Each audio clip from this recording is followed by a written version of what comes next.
So why does grammar matter? I wonder why you think it does enough to be here. Well, as English students, we are like mechanics of the English language. That's what I like to think. And in order to understand how language is working on us and how it's working for us, we really need to have a grasp of how all those little parts lock together, like in an engine.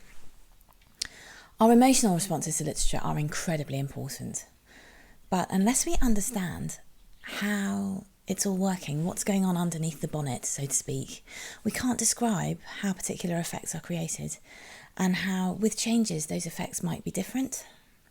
So I think that's why it's really great if writers understand this stuff too, just as much as English literature students.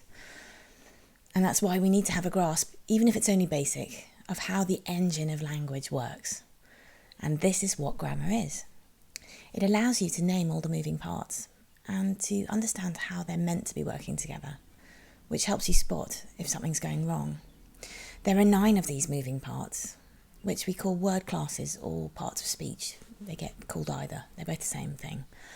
And these 9 things are nouns, adjectives, verbs, adverbs, connectives or conjunctions, pronouns, prepositions, determiners, and finally interjections and exclamations. They kind of get lumped together.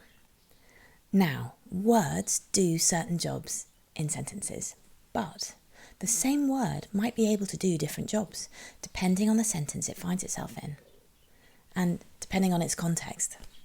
It really depends where that word is sitting as to what kind of job it's doing, and you can only really tell that by looking at it in context. So let's take the word pitch, for example. Here's a sentence in which that word is being a verb. I pitch my tent. Pitch me the ball. 2 different meanings for the word, but they're both verbs. They're describing doing words. I ran up and down the football pitch twice. Now it's become a noun. The room was pitch black. Now it's an adjective. You have to keep your wits about you, that's all I'm saying. Words change jobs, like people do. And the job depends on the position of the word in the sentence. So don't worry, we'll be explaining all of this, but I just wanted to make you aware that once you've learnt that a word does a certain job, it doesn't mean it's going to be doing the same job every time you see it. You have to be aware. So come with me and I'm going to take you through exactly what all these jobs are.